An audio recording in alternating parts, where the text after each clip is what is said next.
What's up, everybody? Welcome in to the Woody Hayes Athletic Center and welcome to game week. Tim, 2022. Tim, the regular season is finally here. If you look right behind us, it says beat Notre Dame. The folks inside the Woody Hayes Athletic Center Well, actually it says beat ND, but everybody knows what that means. Simply put, it's finally here, Tim. Yes, it is. I could not be more excited for this week of coverage, for this week of the game. Everything leading up to it.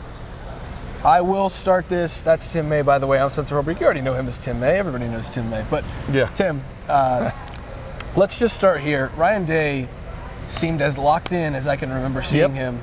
This felt like the press conference almost felt like a Michigan week press conference. He is zeroed in, dialed in. Jim Knowles had that comedic relief to it that kind of provided a few laughs in the press conference. But other than that, Cade Stover, Ronnie Hickman, these guys are about as locked in as you can be on this matchup. And there's no debating whether Ohio State's ready for this game to finally kick off at 7:30 in the Horseshoe Saturday night. Well, think about this, man. If you're Ryan Day, end of the season last year, actually he'd already started this process in the middle of the season last year of revamping his defense, restructuring his defense, and bringing in a new defensive coordinator and two other defensive coaches, which meant you got rid of three guys who had been on the staff.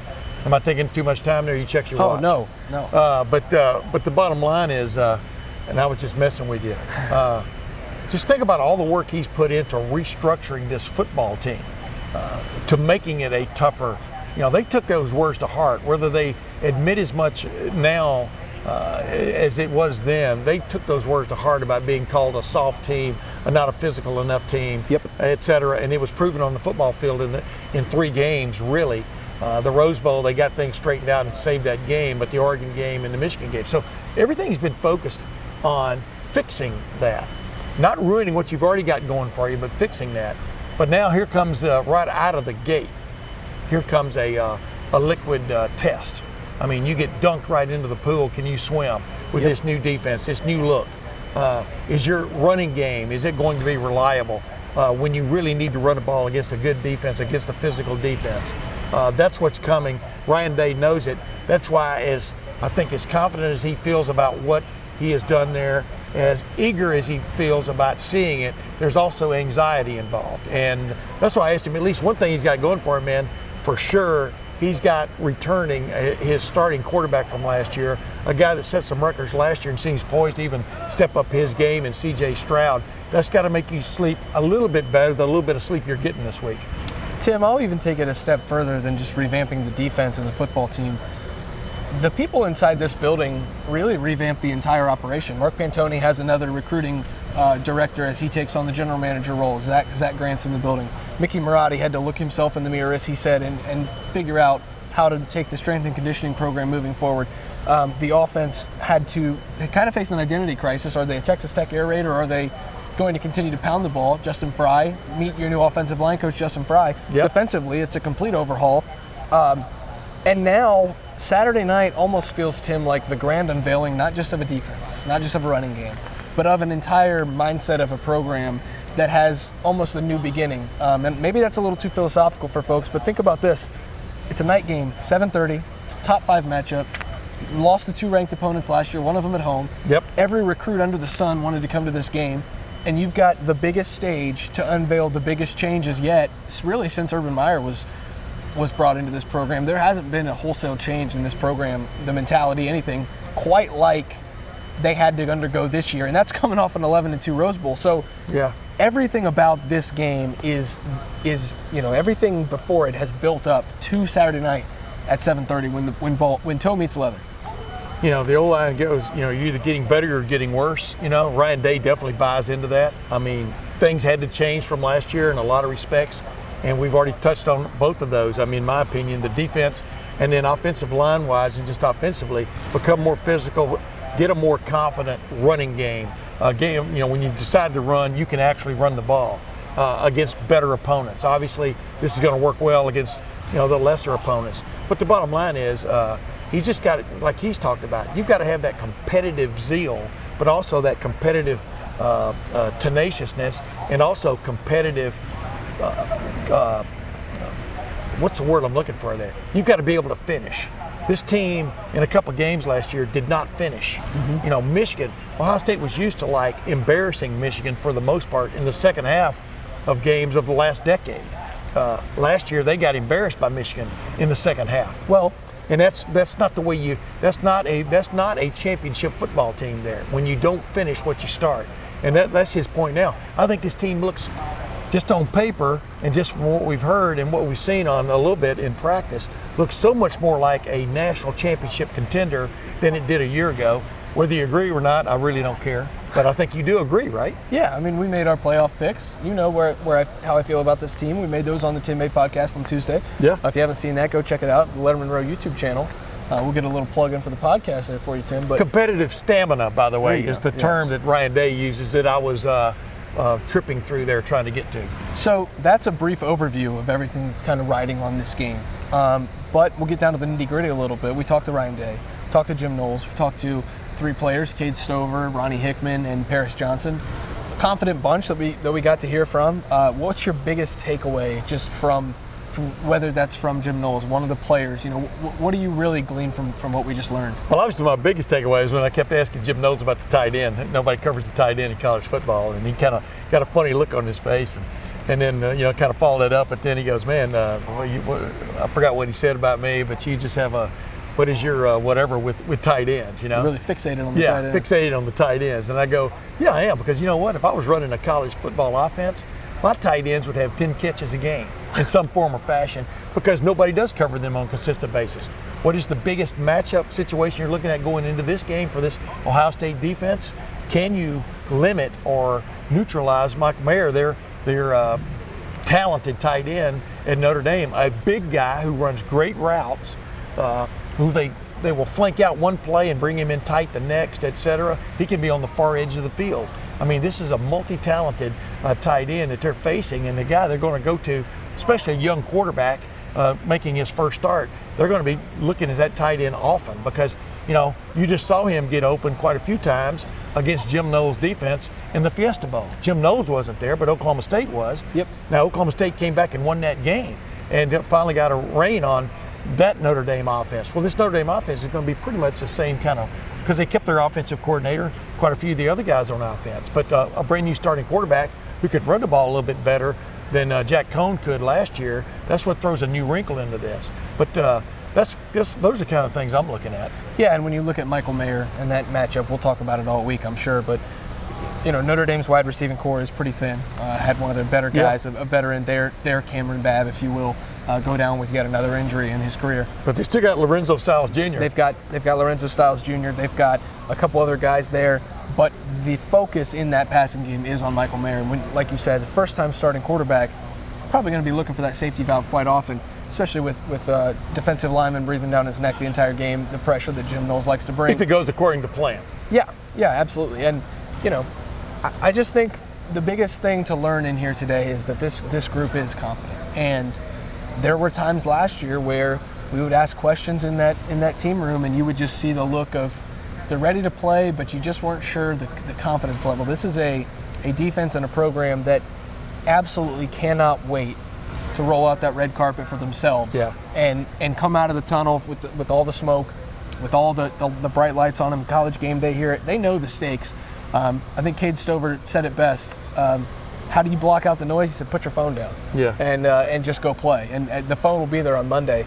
These guys are locked and loaded and ready to go. And you know, I'm not going to be questioning whether they're ready to play on Saturday night because I definitely think they are already. I'm surprised you didn't say turn off the television also and the radio. Yeah. But, you know, it is what it is. By the way, halfway through my answer a while ago to your question, I forgot what your question was. But going back to that, I mean, the guy who exhibited the greatest game face of the 3 players we got to talk to today, I thought was Cade Stover, a captain. He understands what the scuttlebutt was at the end of the year last year. He's a guy that was an emergency addition to that defense late in the year, especially in the Rose Bowl. That's how tough things got defensively for them. Now, when you talk to these coaches and you've talked to the fellow players, the returning depth they've got at all the key positions on defense is astounding when you consider how they finished the year last year of a lot of question marks, et cetera. And that's what stands out to me. Jim Knowles, boy, he's confident. I mean, he's fired up about seeing this defense play. I think you agree, right? Yeah. And everybody knows what's coming from the offense in some form or fashion, but he is really fired up about it. And we've talked about this before on these rapid reactions.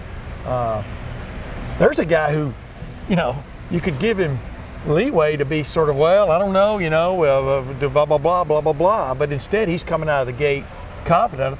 I think the players have picked up on that. There's two ways to do that, Tim. There's to temper expectations and let everyone else make them for you. Yeah. Or there's to set them as high as possible and say nothing else is good enough. Yeah. Jim Knowles understands what this team has talent-wise. And rather than slow pedal or slow play anything, he says, no, we should be good. We should be really good. And there's no reason for them not to be. Jim Knowles is interesting to me because we've talked to him quite a few times, and he's not uptight, but he's very matter-of-fact with the way that he answers questions. Oh, yeah, I wouldn't call him uptight at all. No, but he's very, in other settings, he has been very straight-faced, straightforward. Let me tell you the point. Today, it almost seems like it's almost time to sit back and let everything that he's created come to life. Yeah. And, it's funny. He had jokes. He had some laughs. He was making sure to keep it light. You almost get the sense that the hard part for him is over. He knows how much install he's put into this defense, and now it's almost easier to game plan than it is to install because he can pick and choose what he's already put in.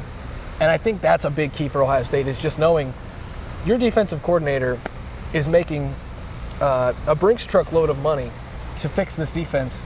It's the biggest game of the college football season, not just the season for Ohio State, but the college football season early in the year. And you've got a guy so confident that he's willing to get up at the podium and kind of make, give us a breath of fresh air, a little lightness. Here's what I like about Jim Knowles so far, along with I've talked about his intelligence, the way he gives answers, but mainly the way he gives answers, because he's pretty straightforward. If he can't tell you something, he tells you, I can't tell you that. It's above my pay grade. Or I'm not going to tell you Or it's above my pay grade, which I've told you before. At $1.9 million, how much could be above his pay grade? Did you see the Ryan Day raise this year? Yeah, I know. But that's the point. My point is, he's pretty good about telling us when he feels good about things. I'm telling you what, we've talked about this before, and I wrote a story about that for this week for Lettermen Row. It might even be online by the time you're watching this. But just this defensive line, but especially the interior of this defensive line, that's what makes or breaks a championship defense, no matter where you look. Great Ohio State teams of the past, man. Jim Stillwagon in the middle of that line in '68, right on down the line. 2002, you had Will Smith, Darian Scott, and those fellas. 2014, the lineup there. They just got after you, Joey Bosa, etc. They feel like they've gotten that thing straightened out. You've got guys with so much more confidence and experience than they had this time a year ago. And you look at Georgia last year, what set Georgia apart from even Alabama? Was that just get after it defensive front. That's where they think they can really get some things done. And like we were talking about a while ago about getting after this young quarterback they're going to face on Saturday. Attack the A-gaps every chance you get. Be aggressive, be assertive. That's what Jim Knowles wants. And if you get in that quarterback's face quite a few times, but also deny them the ability to run the ball in there, then you got something going. You're going to love the smell coming out of the kitchen. Two quick notes before we get out of here, Tim. We'll have full coverage, throughout the week, so I won't keep everybody too long. Marvin Harrison Jr. is the only scholarship receiver in here right now, catching passes on the jugs machine. This guy's already got a chance to be special. Folks, get used to this work ethic. He does not stop. We didn't hear anything about him in the press conference because nobody asked, but then you walk out here on the practice field and he's right behind us catching passes on Well, how many Tuesday times can afternoon. you ask about him? Now, see, for us, this is like the end of a long journey. Yeah. We've talked to Ryan Day quite a few times during the preseason. Yeah. You always got questions and stuff, but just like Ryan Day is eager for his team to get out there and show itself and play a game, so are we, right? Oh, yeah. How many times can you ask about a guy's practice rounds in golf? You want to go sit out there and see him play around in competitive action. That's what we're going to see. But yeah, you're going to be hearing a lot about Marvin Harrison Jr. as this goes on. Yeah, and just to see him out here practicing as the only guy on the practice field, it's pretty impressive, given his acumen and what he could do this year. And then final note, Lathan Ransom yet again comes up as a guy. You ask Jim Knowles to give you one guy who's impressed, it's got to be Lathan Ransom. There's no questions asked. So where does he play on Saturday? When does he play on I don't want to Saturday? get too far into that because we could stand here and talk about these safeties for 65 We'll talk minutes. about it later down the road. And we'll talk about it down the road. But Jim Knowles doesn't like to rotate safeties. I'll go back to that point. This depth chart looks a little better than the Oklahoma State one did. Lathan Ransom's going to play. I don't know where, I don't know how, and I don't know why, but he's going to be on the field against Notre Dame. Yeah. Does that mean he's going to be against Michael Mayer? Does that mean he's going to be, playing corner? I don't know. He could play, 65 yards off the field, off the ball, and he'll still have an impact because that's what Ohio State thinks of him. But basically taking what Ronnie Hickman had to say, it just seems like the three starting safeties could be Josh Proctor, Ronnie Hickman, and Tanner McAllister, the kid who transferred from Oklahoma State. Or it might not be. We may not know that till game time. There's going to be three safeties on the field to start the game. Who it really is might not matter, and I know that's kind of a cliche to say. It doesn't matter who's starting. I've always believed it matters if you're the first guy on the field after 8 months of getting ready to play. Yeah, no, I agree with that. And, they'll play 6 of them, but starting 3, still to be determined. Maybe we'll find out a little bit about that in pregame as we watch with the binoculars from the press box, Tim. Yeah. But that's a conversation for Saturday at about 5:30. Right now it is Tuesday at 2 o'clock, and we are already talking about this massive game. Lettermen Row will be in the Horseshoe for that one at 7:30 on Saturday night. We're in the Woody Hayes Athletic Center for now, breaking it all down, talking to Ryan Day and the players and Jim Knowles. Make sure you check out the YouTube channel, which you're watching this on. Subscribe to that. If you're not subscribed to our site already, 7-day free trial. Tim, everybody can get the full week of coverage from Ohio State Notre Dame for free. If you like it, then you can subscribe. Let me add another tab up push in there too. I've got Urban Myers, and we're going to have the second version of Urban's Take this week also. Our podcast, which you teamed up with me on. Appreciate you as my co-pilot. And I've got Jim Trussell in there talking about the 2002 run to the national championship, which really, as he even now says, helped build this snowball that just keeps getting bigger and bigger at Ohio State. And I think we've got plenty of great coverage coming. Yeah, and then you throw in Matt Parker's recruiting stuff, and he's chronicling everybody that's going to be here. It's a massive weekend for recruiting. It's a massive weekend on the field. It's just a huge weekend for the program here in Columbus. We'll have full coverage of that all week long and all year long at lettermenrow.com. That's Tim May. I'm Spencer Holbrook. Thanks for watching. Thanks for listening. We will see you back in the Woody Hayes Athletic Center tomorrow night.